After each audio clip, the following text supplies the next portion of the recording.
Here's your WNEM TV5 News Update. Good evening, everyone. I'm Kelly Pearson. Here's a look at the top stories we're following tonight.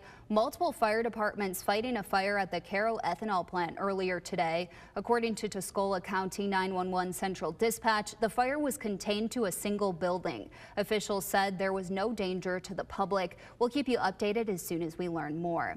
And a big crowd gathering at the Eastside Soup Kitchen earlier this morning for breakfast. The nonprofit says they covered the cost of the meal through grants. Now, guests could also browse through the items provided by Saginaw Valley United, where they could pick and choose the clothing that they needed.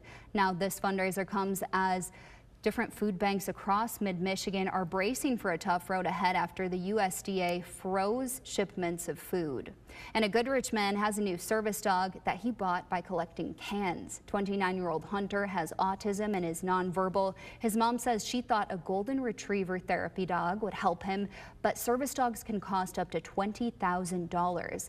So they started Cans for a Cause. The family started collecting cans to raise money. Now a puppy named Shadow is on track to graduate from training in May to become Hunter's service dog. The family is paying the training facility using the money raised through the cans they collected in the fundraiser. Now, they still have $5,000 left to raise. Now, here's Stone with your first alert forecast.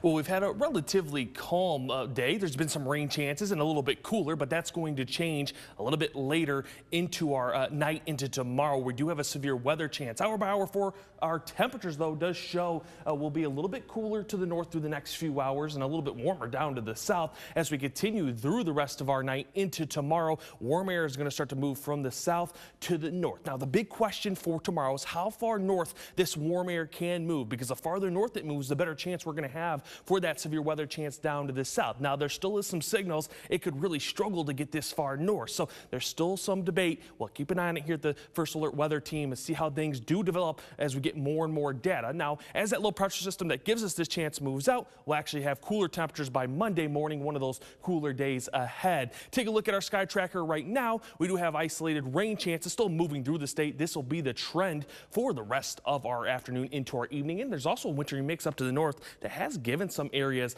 quite a bit of ice glaze there, so just be careful of that if you do come across some freezing rain. Now, severe weather outlook has shifted a little bit farther south, that slight risk down into our southern counties at this point from the SPC, and this is for tomorrow, 4 p.m. to 11 p.m., and we're going to be looking at severe weather threats of wind up to 60 miles per hour. There could be a few isolated chances of being a little bit stronger than that, hail up to about 1 inch in diameter, and then we also have a tornado chance. It's a very small isolated chance, but it is there for counties down to the south. We'll keep an eye on it because there could still be spin-ups all across the southern portions of the region if things continue to hold in the atmosphere like they're showing us right now. When we look at hour by hour, again, it shows those isolated rain chances on and off, maybe more consistent right around midnight. Then as we get to tomorrow, there's a big question of will we see this sort of midday rain? Because this midday rain that we see right around 1 p.m.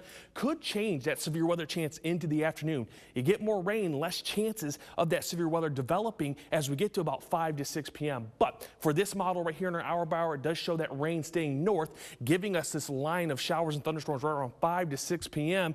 And that's where we could see that severe weather try to develop. Now, again, there's still some questions. Timing's a little bit off. Some other models are suggesting a little bit later into the afternoon, into our evening almost, and some other models just really struggle with developing this. So still a lot of questions. Again, the First Alert Weather Team will be continuing to monitor this situation through the night into tomorrow morning, into tomorrow afternoon. But obviously with this model, 8 p.m. is when the DUM could have your best chance of seeing some showers and thunderstorms. And the reason we're seeing that is obviously because of that energy that we have in the atmosphere right around 6 p.m. But 7-day forecast, that's got us in the 60s for tomorrow. We'll be back to the 40s and 30s as we start the new week. And then by midweek, we're back to the 50s, but it does look like we'll have another chance of rain for Wednesday with some thunderstorms, and that hangs around for Thursday before it does look like we get a little bit drier into the end of next week.